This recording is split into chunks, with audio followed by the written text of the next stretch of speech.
Good evening, folks, and a hearty welcome to our drive-in theater. We have a wonderful evening's entertainment lined up for you, one that will provide several hours of pleasurable relaxation and diversion for you and your family. Did you fail to dress up for tonight's show? No tie, an old shirt and slacks, a house dress? Well, don't give it a thought. We're glad you came as you are. We just want you to enjoy yourselves. Don't forget to visit our refreshment center during the intermission or any time. You love the tasty array of snacks we have to offer. So will the youngsters. Everything is quality and so good. We hope you'll make this a weekly visit. Bring the family. Bring your friends. There are always wonderful new pictures to see, delightful snacks to nibble, a gay, pleasant evening for all. Oh, a word of caution. Don't drive over 10 miles an hour in the theater area for your safety's sake. And Mom or Pop, go with the kids when they leave the car. We hope you have a wonderful time. Come back soon. It's 4 minutes till showtime. Hey, fellas, don't fight over that hot dog. There's plenty for everyone. Big, plump, and juicy, wrapped in an oven-fresh bun. Add mustard, relish, ketchup, and go to work. Yes, the hot dogs at our refreshment center are the best you'll find anywhere. Everybody agrees on that.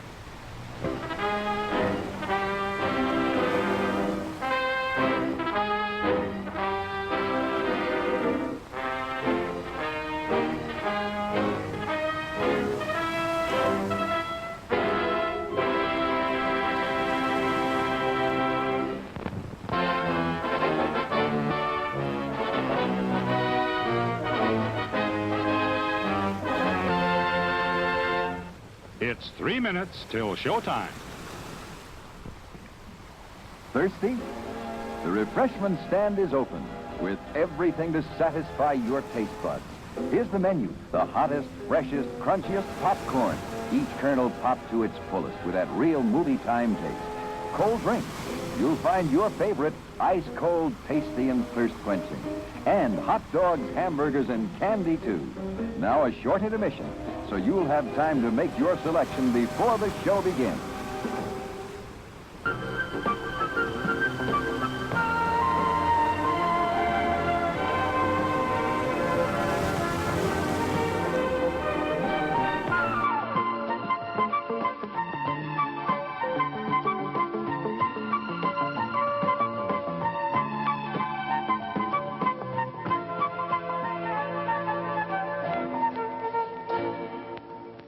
It's 2 minutes till showtime.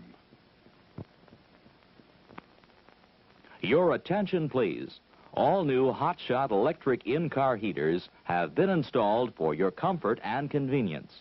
Just insert heater through car window and turn on the switch.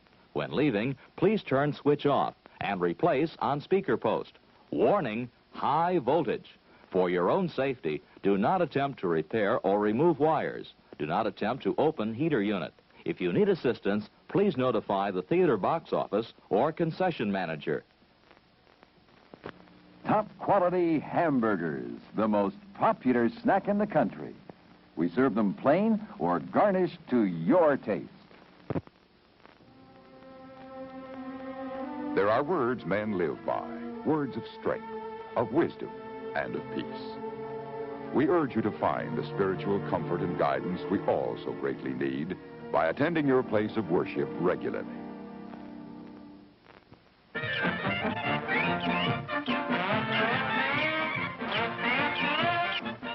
Just 1 minute to go.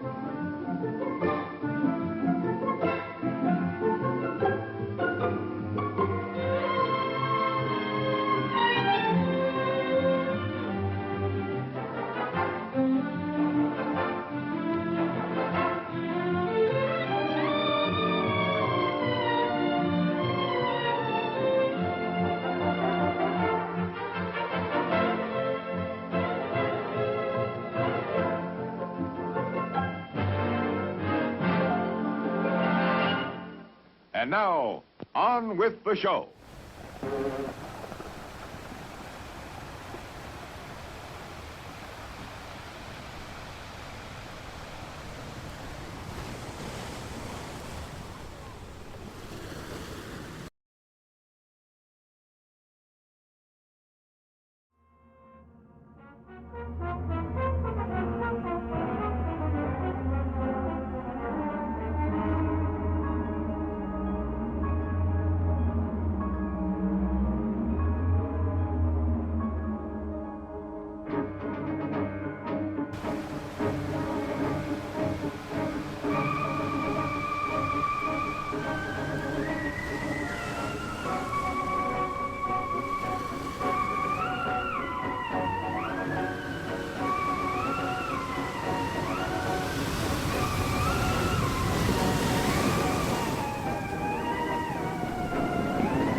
Of unremitting hardship and misery to reach the North Pole finally in 1909.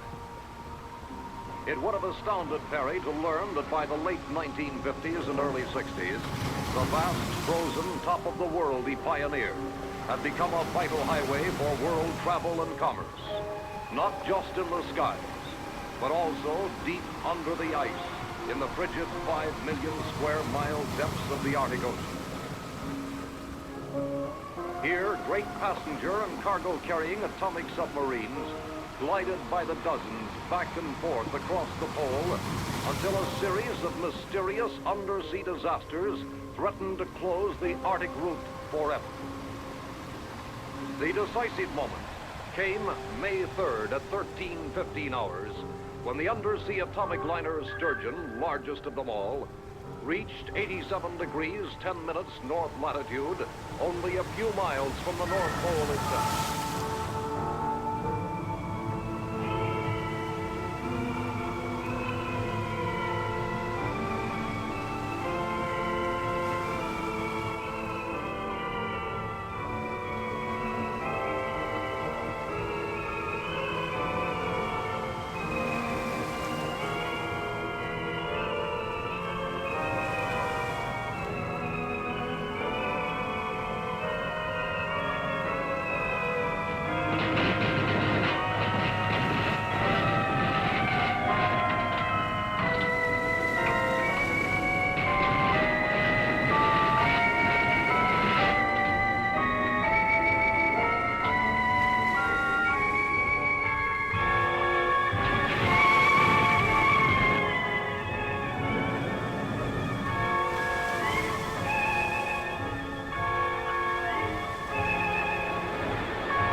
According to the official reports, the next phase of the life and death drama occurred May 10th in Washington at a hush-hush, super-secret meeting of the Arctic Theater War Room.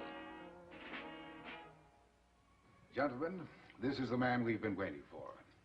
The skipper of the atom killer sub, Tiger Shark, Commander Dan Wendover. This is Justin Murdoch, Secretary of Defense. Mr. Murdoch? Commander? And I know you've heard a lot of Dr. Clifford Kent, Dan. Doctor? Commander, Dr. Kent had a lot to do with the development and design of your boat. Syrian Hunt just flew in from London. The Dr. Hunt, winner of the Nobel Prize for Oceanography? Oh, let's just say I took the bow for a team of very brilliant associates. Sit down. Gentlemen, to begin, let me read you just one line from a detailed staff study prepared for the Joint Chiefs. In our judgment, these Arctic disasters may prove the gravest emergency in all history. Any comments on that statement? A bit fanciful, isn't it, sir? Possibly. Let me read you a partial list of observed phenomena. Destruction of 4 surface vessels, largest 10,000 tons. Radioactivity in Arctic waters, floe ice, and bergs. Peculiar television images preceding each distress call. 7 polar atom subs vanished without a trace. Fanciful, did you say, Sir Ian? And now, Dan, we come to you. You skipper the Tiger Shark, the most advanced, the deadliest killer sub in the fleet. Right now, she's undergoing emergency, around-the-clock modification in the Bremerton Navy Yard. The orders call for special observation and testing instruments here, removal of all but 2 atomic torpedoes, special launching equipment for water-to-air ballistic missiles, and a special escape hatch in the keel for the lungfish. The lungfish? Yes, a deep exploration device, sort of an animated diving bell. The mission of the Tiger Shark is to hunt down and identify the cause of these Arctic disasters. If humanly possible, you will remove it.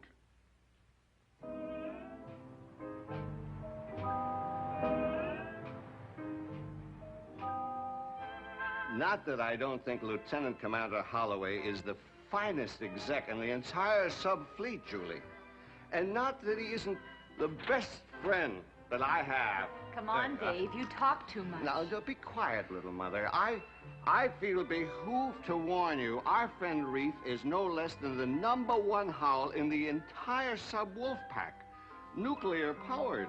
And when it comes to women, well, he has got a built-in sonar detector that... Dave, you know you're exaggerating, old buddy. You know it? Yes, you are. You know, on most boats, a certain loyalty exists between the exec and his navigation and firing officer. But in the case of Lieutenant David Milburn of the Tiger Shark and myself... But she's a nice girl. I've seen you work. I think she deserves a fighting chance. Helen, I appeal to you. Dave, look at me. I'm the mother of your 3 children. Will you please take me home to them at once? There you are. Just drop in any time. Don't bother to call. Just drop in. That's my way of life.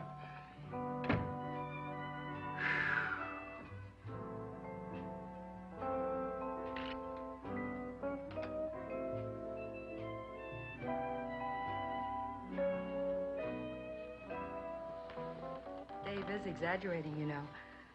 I mean, a man spends 3 months in a deep freeze. It'd take his whole leave just to thaw him out. By that time, he's ready to report back. It won't take me long to defrost. Not around you.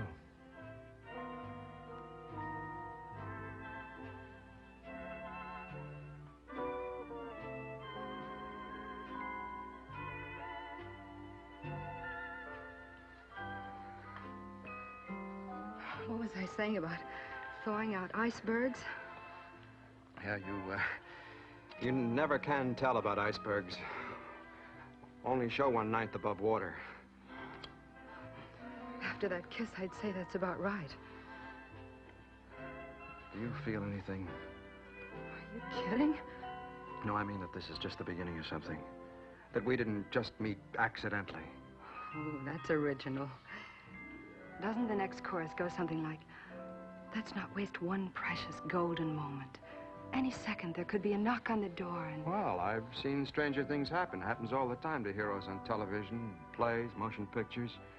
The hero gets his leave canceled and she spends the rest of her life wishing that she'd... Oh, honey. Let's not waste one precious moment, then.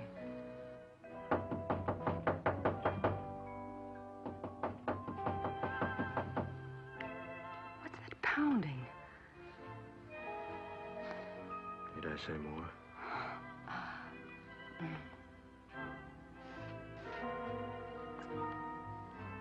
Reef, look.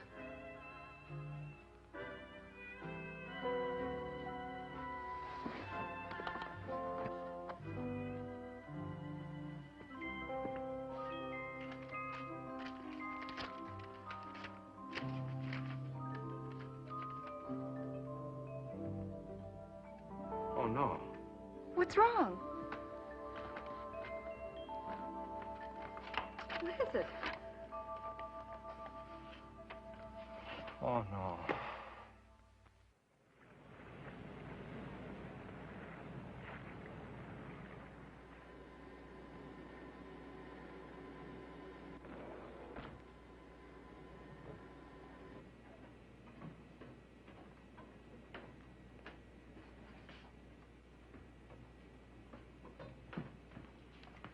Skipper, I thought you were going to Washington. I did.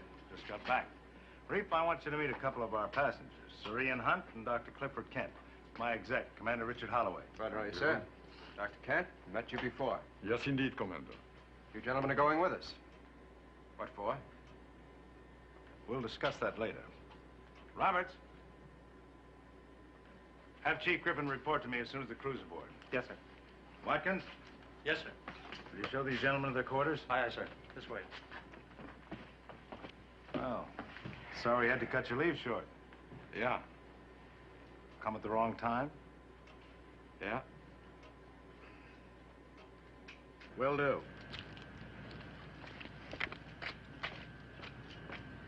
Oh, it's you. Yeah. Hey, Griff, what's the scoop about, huh? I mean, hold out in the middle of the night, all leaves canceled, we going to war or what? Now, don't you worry, Chester. When the skipper wants you to know what's going on, he'll tell you, okay? I don't like it. I mean, this is almighty funny. Yeah, isn't it, though? Suppose you get aboard anyway. I don't like it. What did you say? I like it. I like it. Hey. Well, Skipper, I think I'll stow my gear.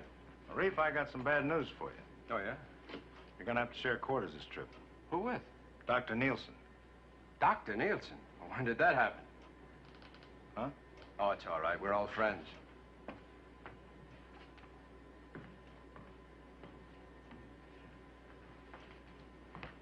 Dave, stand by to shove off as soon as Griff reports the crew aboard. Right, Skipper.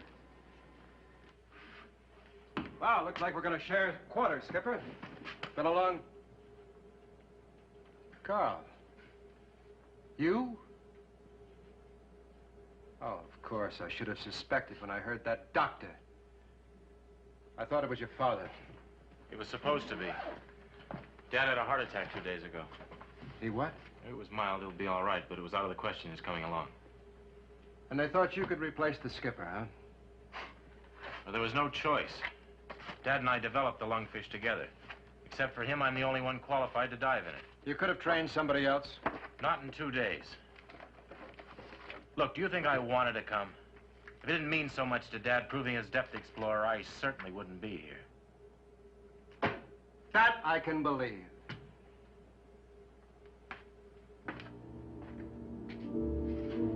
The Tiger Shark left her dock at Bremerton at 0335 hours, the morning of May 11th, on what was to prove the strangest, most fearful voyage ever made by a submarine, atomic or otherwise.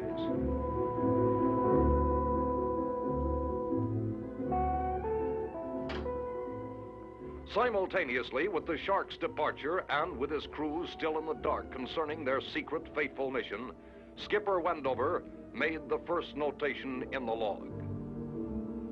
The men would remain unbriefed for 2 hours until the Tiger Shark cleared Puget Sound and was headed for open sea.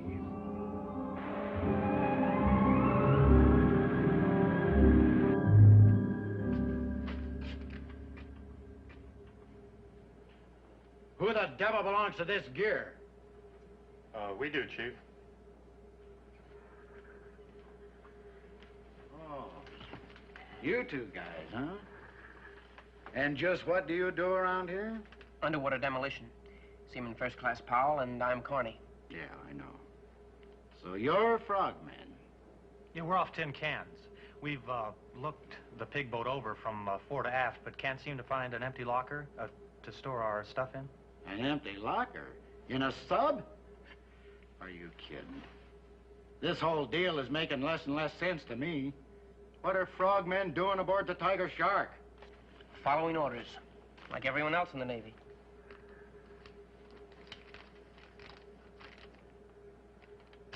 Beats me. But orders are orders. Yeah, well, in the meantime, where do you want us to stash these gizmos? Come on.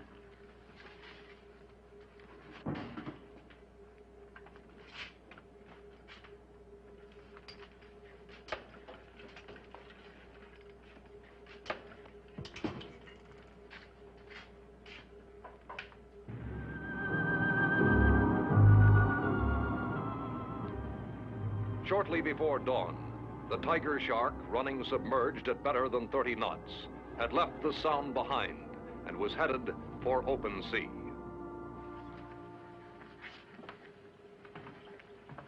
Here are orders, Reef. Look them over while I fill in the crew. Now, hear this. This is the captain speaking. I know you're wondering about all the mystery. Well, our job had to be kept absolutely secret.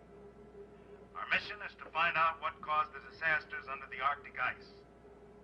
Once we cross the Arctic Circle, any command you hear will be the real thing. Please remember. That's about it. Now, you know as much as I or anybody else does, for that matter. Coincidentally, I assured Washington that this was the best sub crew in the fleet. I know you won't make a liar out of me. Carry on.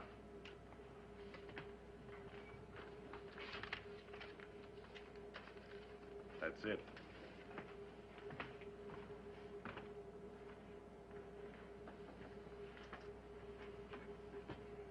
What do you think? I think I should have joined the Air Force.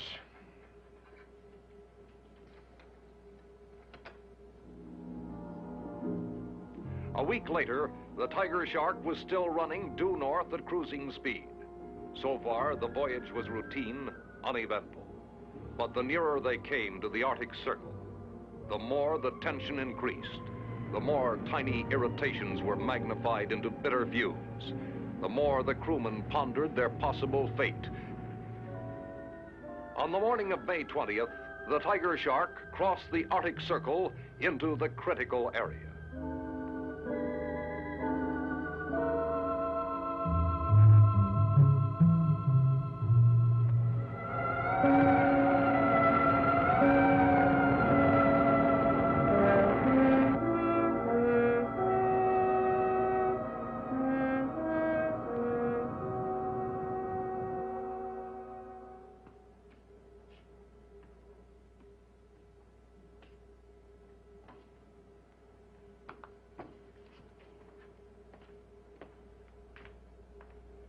You're always asking me why I stay up, bachelor. There goes one of the best reasons I can think of. Huh? Yeah. I might have a son like that. I don't get it. What goes with you two? I guess his father, Skipper Nielsen, retired before you enrolled at the academy, didn't he? I guess. One of the finest men and officers alive. A real hero in the best sense of the word. World War II. Taught engineering and design at the academy. Fought like a demon for atomic subs. So? So when his only son dropped out of school, began making statements, all sounding like borrowed propaganda.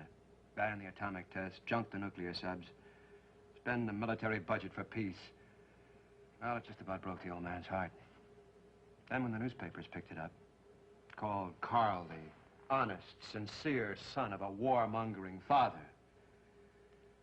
Well, Captain Nielsen resigned from the Navy. Oh, he still keeps his hand in with projects like the lungfish. But it broke him all the same.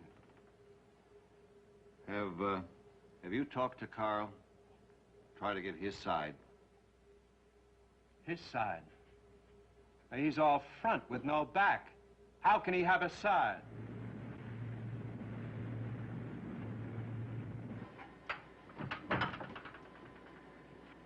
Either of you men seen Dr. Nielsen? He's in here, sir.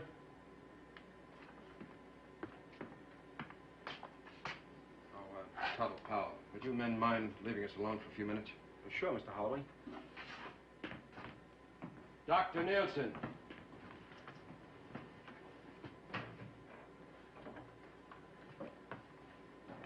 What is it? You are out. This came for you.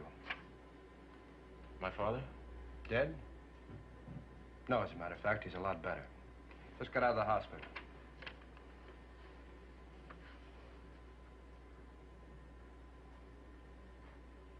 What did you mean I'm out? Your father can be in Nome, Alaska tomorrow. We have two choices. We can ask them to bring him out by helicopter and take you off, or we can put the shark back into Nome. You trade school boys are all alike, aren't you? Anybody who doesn't think like a little gold-braided puppet is ipso facto a coward. You said it, I didn't. Well, wearing a uniform doesn't bestow an automatic monopoly on courage, Commander. It just so happens I'm not a coward, physical or mental. And before I'd risk my father's life... We're all risking our lives. That may be. But Dad stays where he is, and I'm staying here. Oh, you are a mixed-up oddball, aren't you? Well, perhaps. But the idea of willingly going to school to spend my life at a Paleozoic pastime that should have disappeared with the thunder lizards, I'm referring to war. That strikes me as the worst cowardice of all. Being spiritually yellow. You mean nothing's worth fighting for? Peace. The dignity of man, destiny of human spirit. Now, you show me a man who says you win these fighting wars, and I'll show you an idiot. Carl, you talk like so many young men I've known. You talk well. Literately, intelligently, even brilliantly sometimes. But you're all talk. What do you do about your ideas? Your ideals? You mentioned my uniform. These are my work clothes. They represent what I'm willing to do. How hard I'm willing to work for what I believe in. I doubt your willingness for anything, except talk about what you're against. That talk darn near killed your father.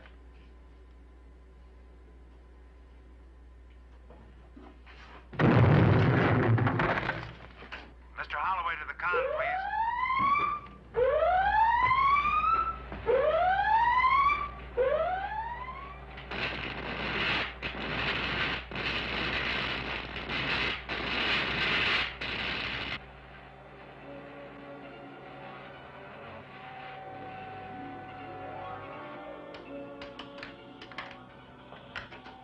The instruments have all gone crazy, and take a look at the screen.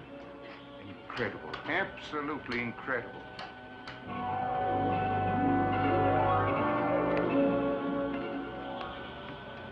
What hit it?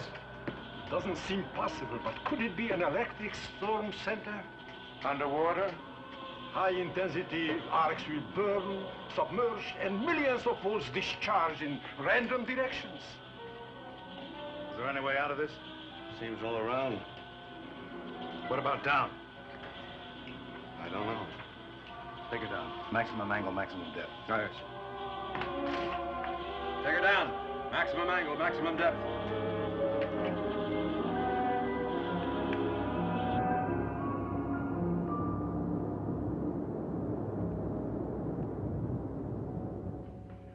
Syrian has evolved a theory.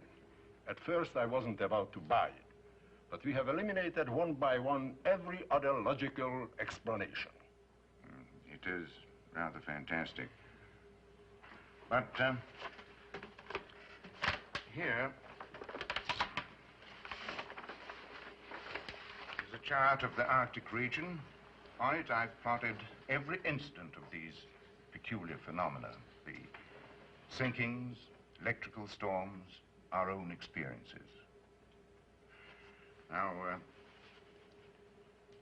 here is where we encountered the electrical storm. The sturgeon was lost about here.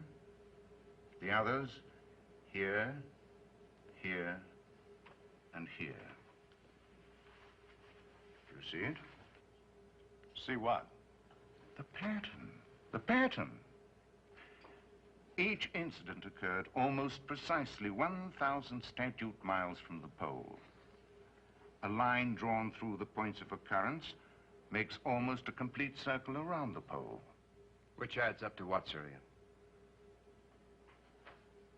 I cannot accept the idea that these phenomena were either random or natural.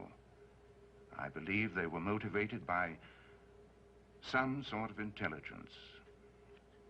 Do you mean that somebody is... I didn't mean to imply human intelligence.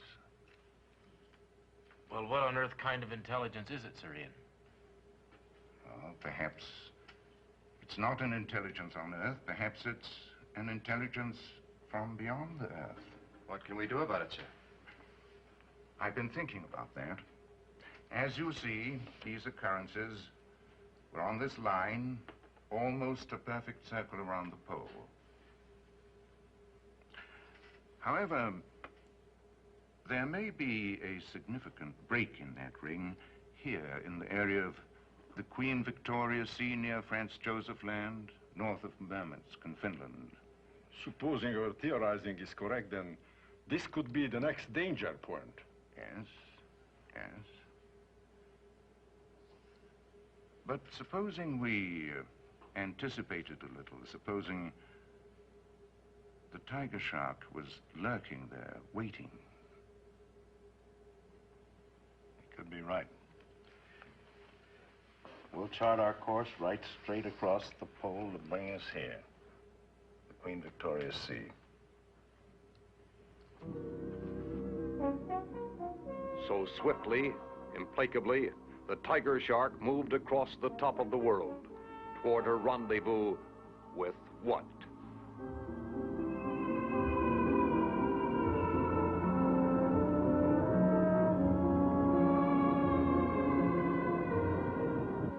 We've been running due south along the 30th degree of longitude. By my reckoning, we should be about here, just short of our planned position. And that should be... Just about the critical point if we're on the right track. Prepare to service flank speed. Prepare to surface. Flank speed.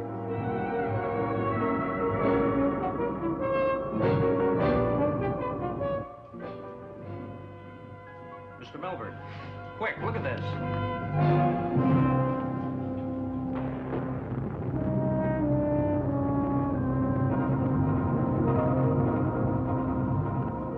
Skipper, reef!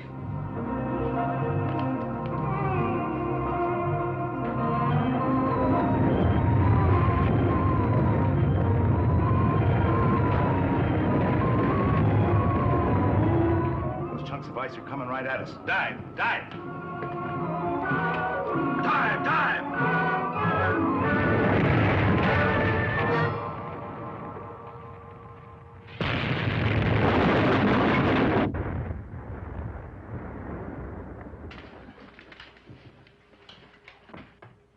Determine extent of damage. After torpedo room, report. This is Griff, Captain. Moderate leak in overhead plates. Damage to main drive shaft housing. Forced a full stop. We're dead in the water. Captain?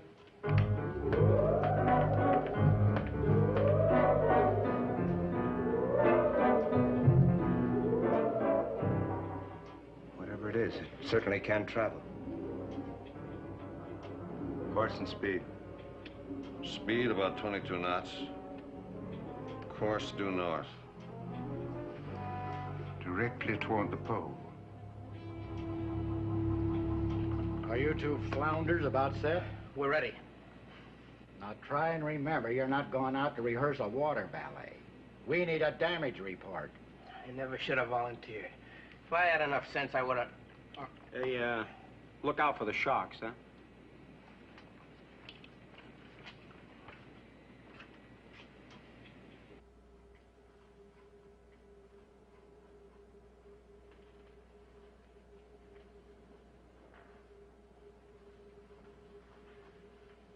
Pure oval shape with this Cyclops-like eye or turret on top.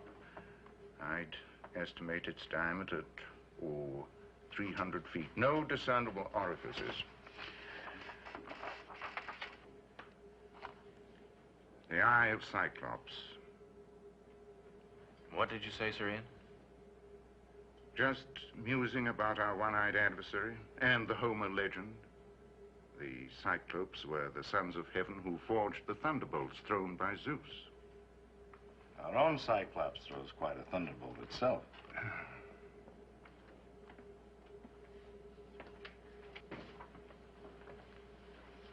I knew there was something familiar.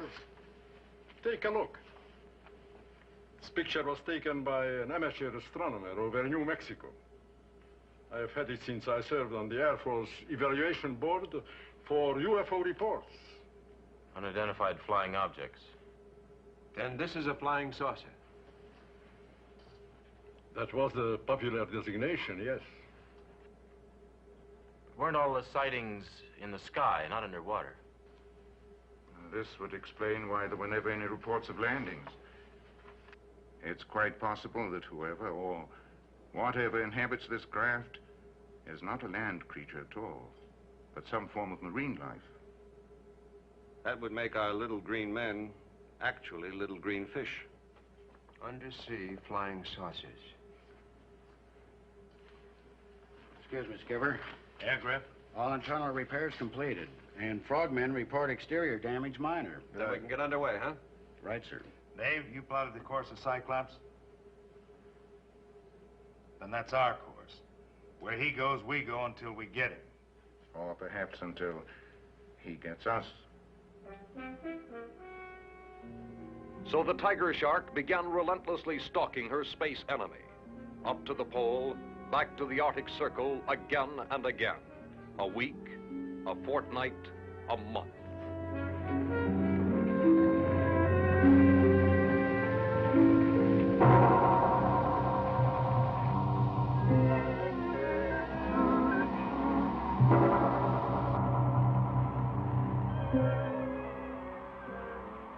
Never a glimpse of their enemy, but there were reports.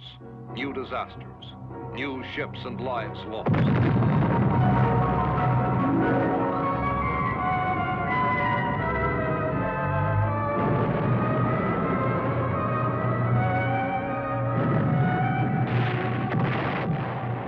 Invariably, the tiger shark made for the scene, only to arrive after Cyclops had left.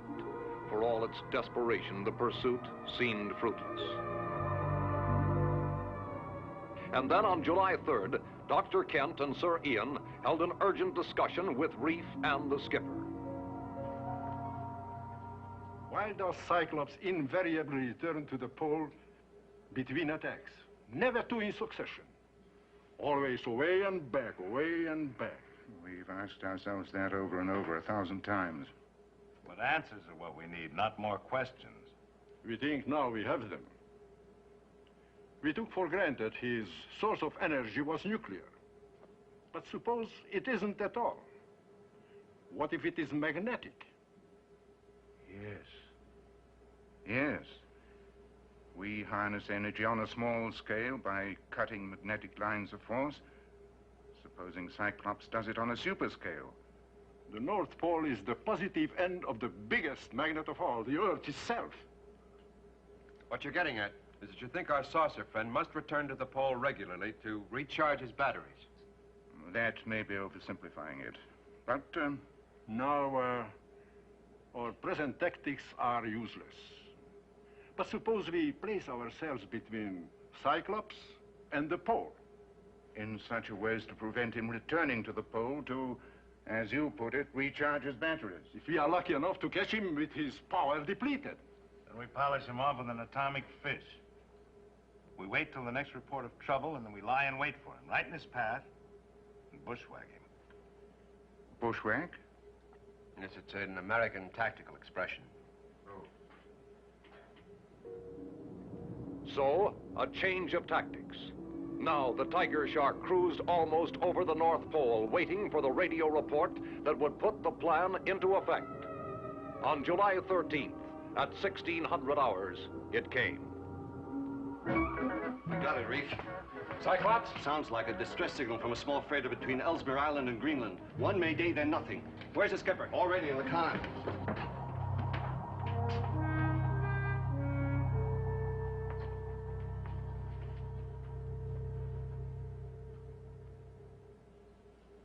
We're here. Right? This is where Cyclops knocked off the freighter. This is the way he has to head for home, the pole. Here we are, right in his path. Sonar and TV scan the bottom. Find a good place to hide and lie in wait for him. Maybe a cave or a valley. Break for silent running.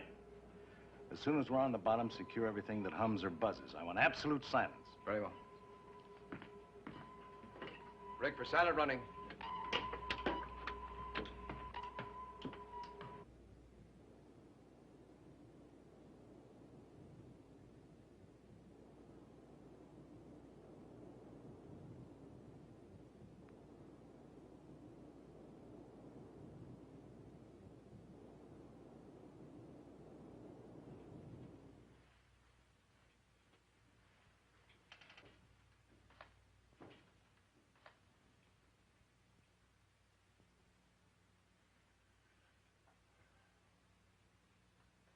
Hour upon hour, the tiger shark lay in its deep six ambush. The Arctic depths were as still and silent as an uninhabited world. And then, at 0600 hours,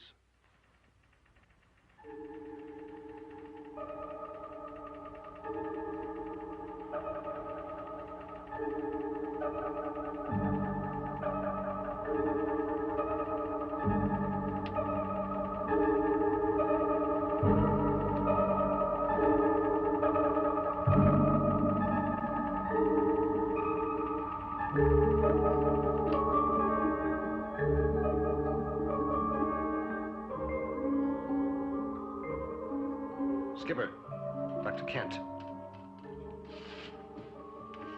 What is it? That's him. Has to be. Range 22 miles. Speed, I give it 14 knots. His radiation level is very low. That would confirm our theory about having to return to the pole. Better be correct. Give me a setup on the TDC, range about 7 miles.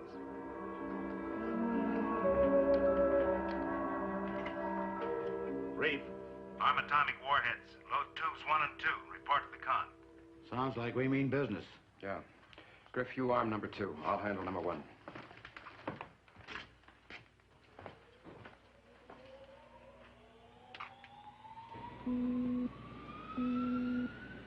Load 1 and 2. Open outer doors. Stand by for action.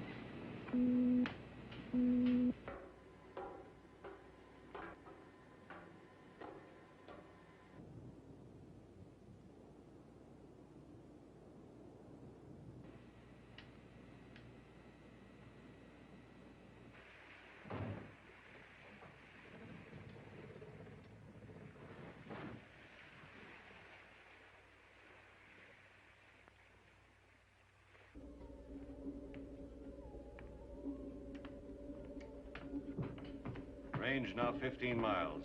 You sure it's Cyclops? Take a look.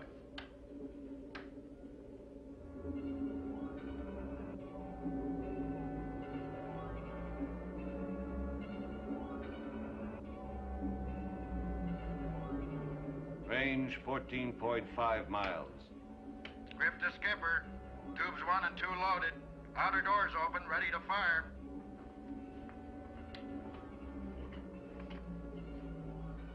Stand by.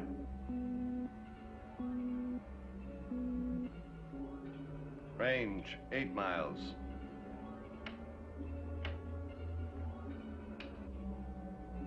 Range 7 3/4 miles.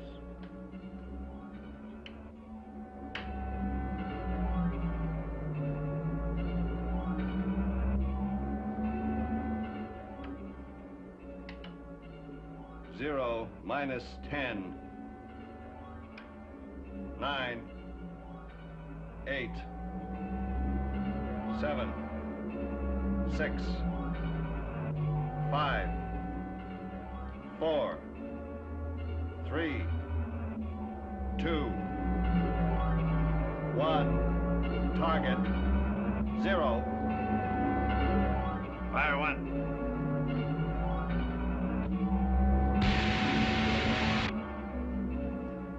Number 1 fired. Fire 2.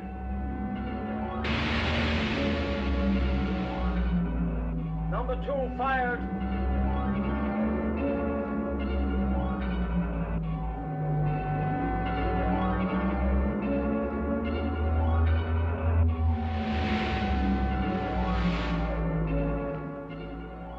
How are they running? Hot, straight, and normal.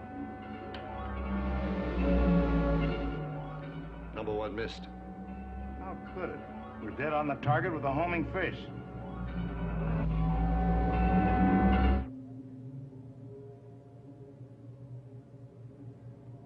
What's that? A massive jelly-like stuff came out of the thing and caught our torpedo. It must function like a degaussing field. We never get a torpedo through that. Maybe not a torpedo. Blow all main ballast tanks. Reactor room stand by. As soon as we're off the bottom, I want all ahead flank. What course, Skipper? Right at our one-eyed friend.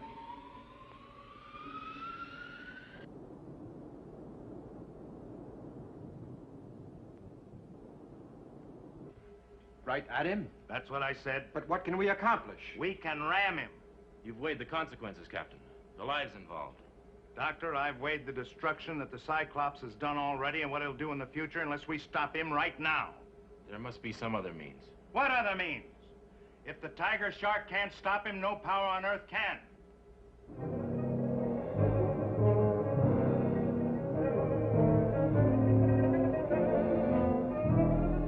Now brace yourselves. Sound the collision alarm.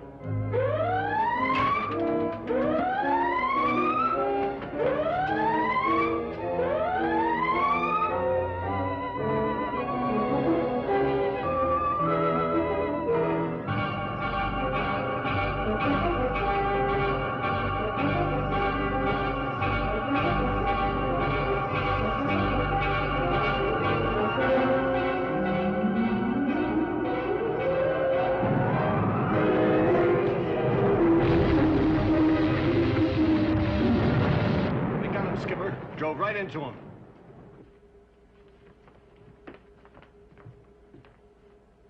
Look at that. Speared him like a fish.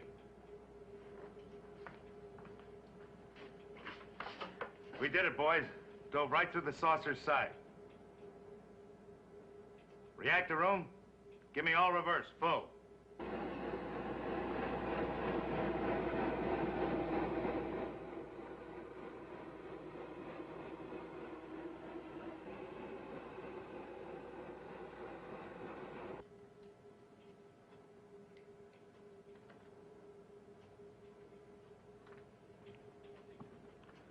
We're stuck tight. Skipper, take a look at this depth gauge. 180 fathoms? We can't be sinking that fast. It's our screws, Skipper. At our declination angle, running in reverse, they're pulling the Shark and Cyclops right to the bottom. And we're at safe maximum depth already. Full stop. Full stop.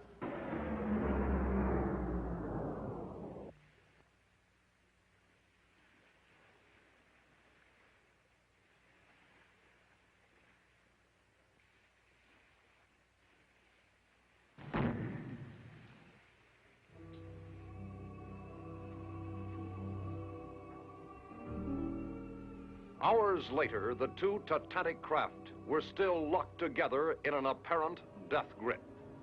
On the bottom of the Arctic Ocean, nearly 1,200 feet below the surface.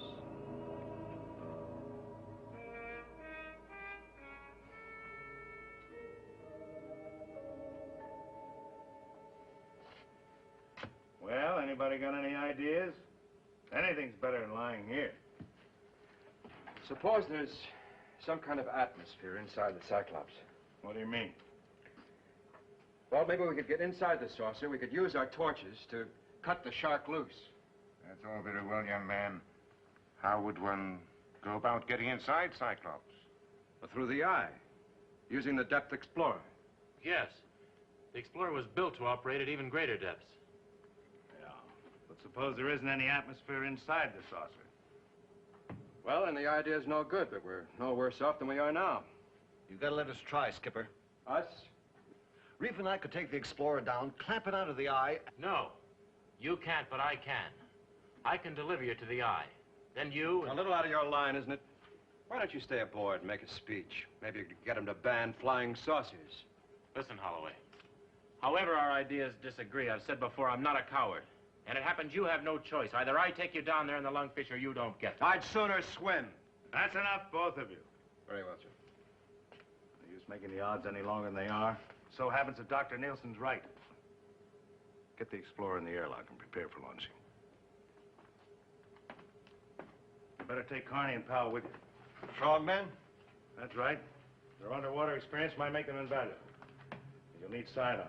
Sidearms? The saucer's dead. You hope. You better get ready.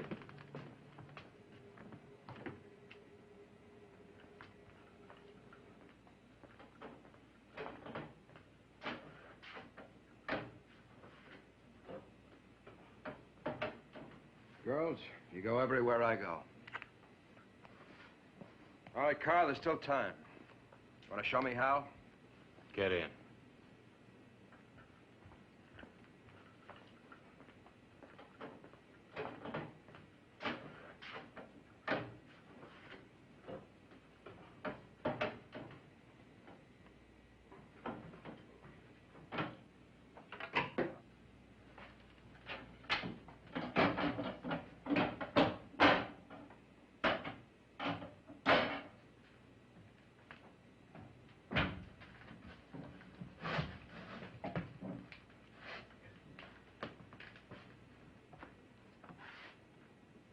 Ready to open. Airlock door, Captain. Go ahead, Griff.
What now?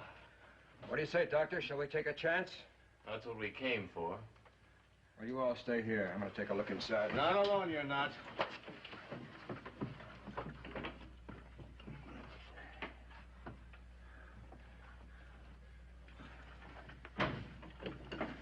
Better breathe your oxygen just in case.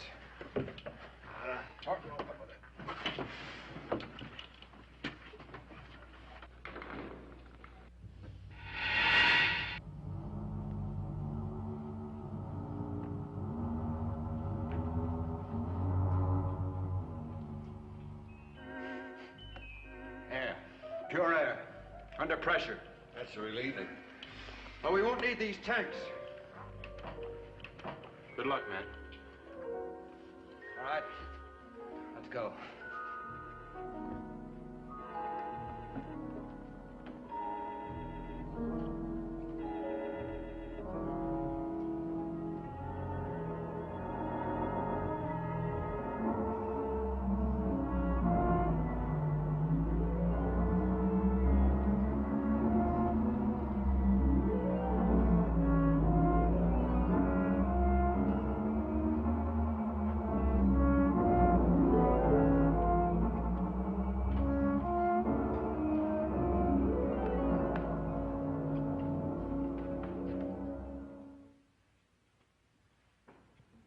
bow drove through her, but she sealed herself right up.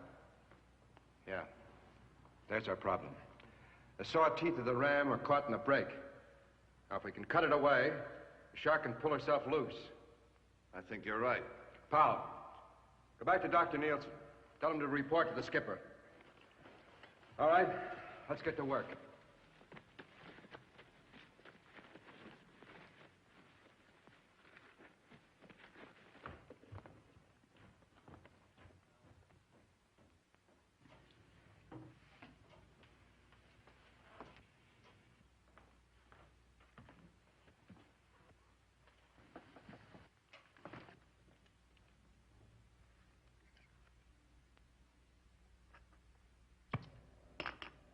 We read you, Doctor. Go ahead. They're inside the Cyclops. It's full of breathable air. Wonderful. That's great, Doctor. Reef thinks that he can clear the shark's bow so we can pull ourselves loose. What's it like inside the Cyclops? This is a priceless opportunity to... Doctor, tell Reef to make sure that you're in the clear before we make another move. Right. Over. We'll make it out of this yet. Skipper, could you take a look here? What's wrong, Grit? The inertial navigation system must have been knocked out in the crash. We're dead in the water, but it indicates we're moving. That's impossible. The radiation level from the saucer, it's rising. What direction does the system indicate? Due north at 5 knots. Oh, 6. Toward the pole. But that Cyclops is dead. We killed it, didn't we? Beats me.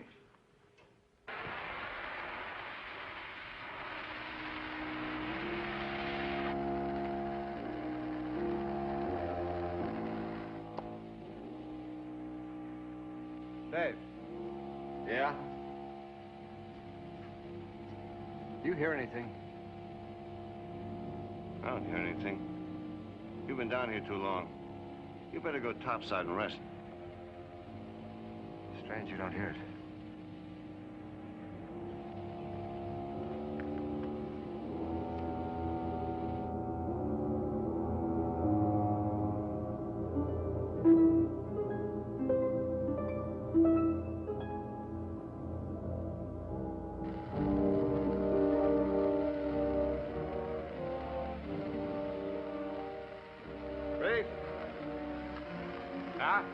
You know something?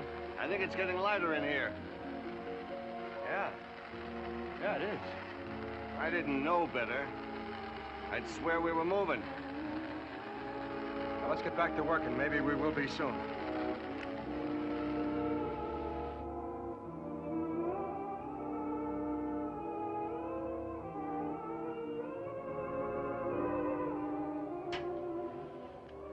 I'm getting an impression of movement, Captain. Is that possible? We get the same reaction up here. Now they're feeling it down below. The radiation level constantly rising. As we near the pole. It's got to be an explanation.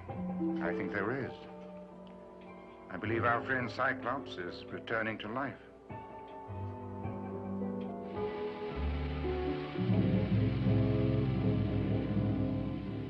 Commander Holloway, listen. Dave. Commander Holloway, make no resistance. Did you hear it? That sound again? This time there was a voice. It called my name. Look, why don't you go topside? You will see that avails nothing.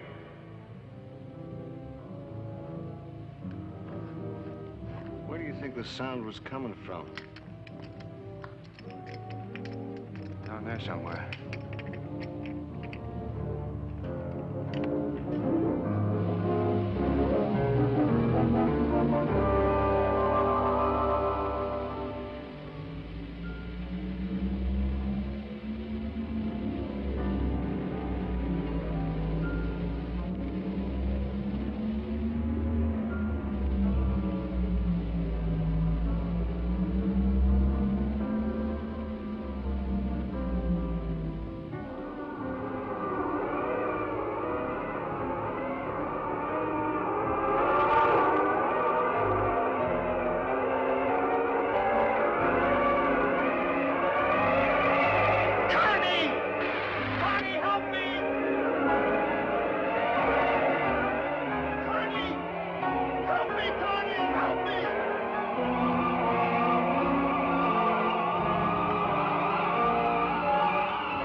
your weapons, Commander, and come here alone.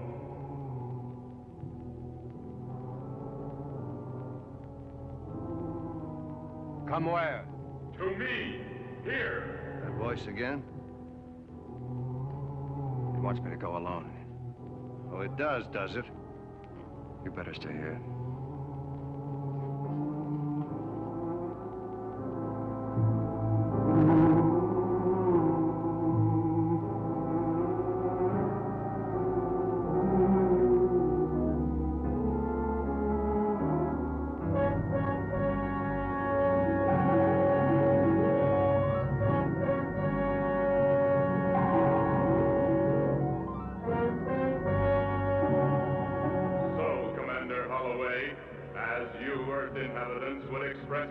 We meet face to face. That's a face? Point of view is everything. To us, your form of life is ugly, as we appear to you. Tell me something. Why is it that I can hear you when the others can't? You do not hear me. Our individual brain frequencies are now attuned, and we exchange wave thoughts. You mean extrasensory perception? Whatever your Earth term may be, the principle is ancient and very simple. It is not necessary for you to speak. Your thought response will suffice. My mission is to study various solar systems and planets. Select the most suitable for colonization. For horrors like yourself? Of course. It may interest you to know I have visited hundreds of other worlds, and of all of them, your Earth seems most suitable.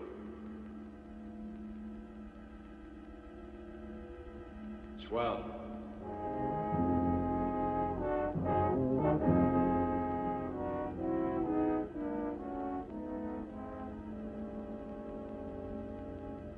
Your friend was to remain where he was. He did. I am afraid not. Dave. What's going on in here, lad? What? Stand away from him, Commander. He wants you back. So this is your headquarters. Well, you've sunk your last ship, you...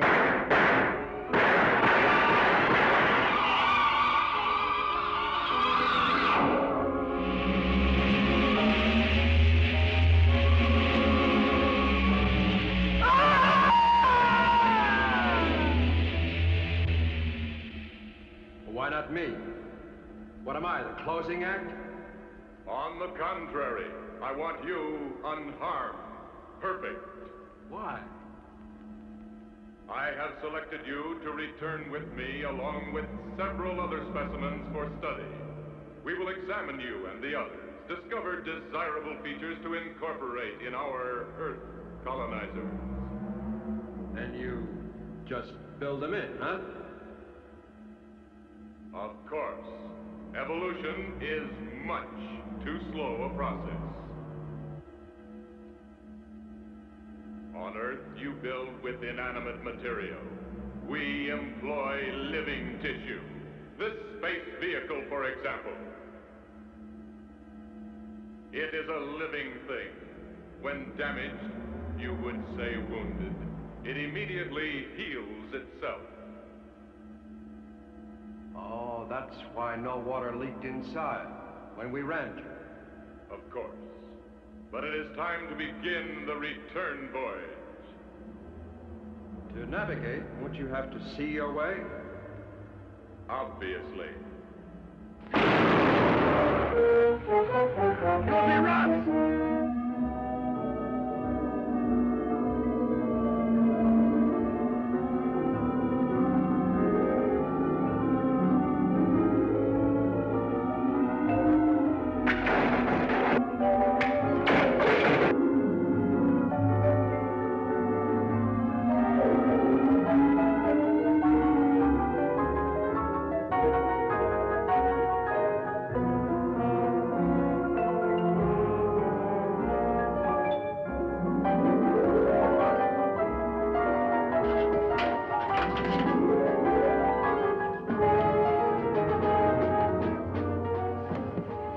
Back to the shark, right now. What about Dave and the others? Fortunes of war.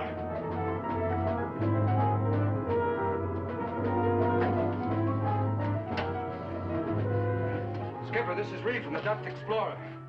Pull loose. Right, Reeve. Reactor room, get me all back. Emergency.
What about this?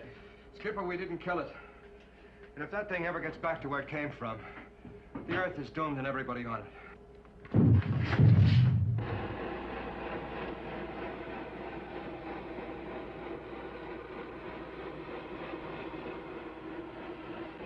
We pull loose, Captain. We're free.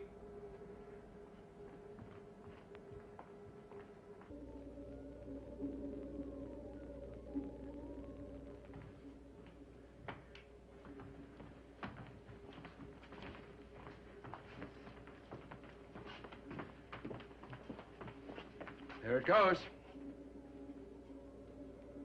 Headed straight for the pole. 50 knots. Nothing we can do. Excuse me, Captain. There may be one last desperate chance. What's that? It's possible I could adapt one of the torpedo guidance systems to the ICBM, so it would home on the saucer when he rises from the pole. What about the time?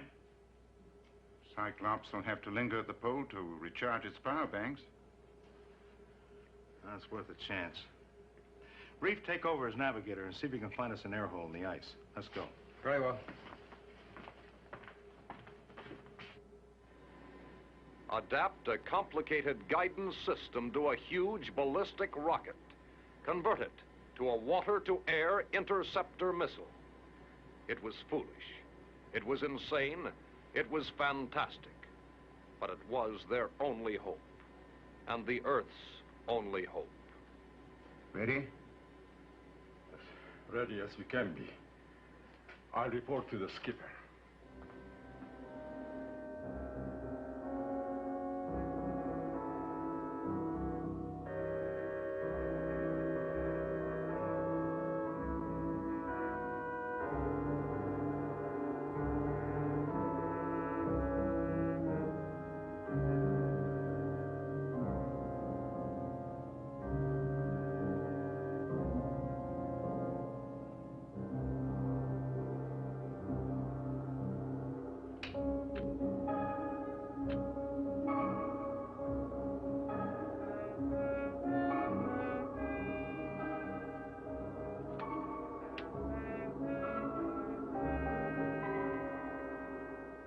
Skipper?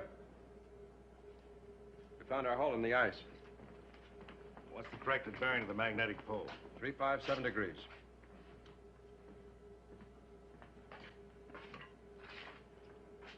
Prepare the ICBM for firing.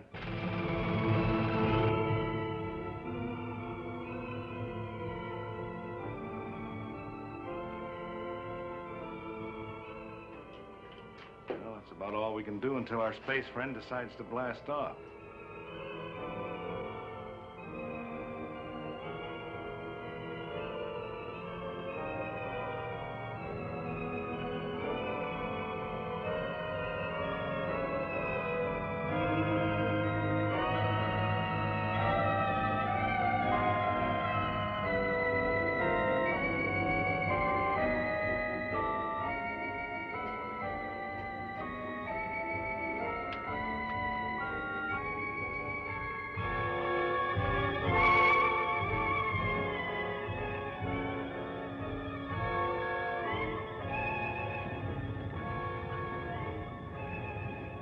Skipper, I think it's...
Attention, all hands. We got him.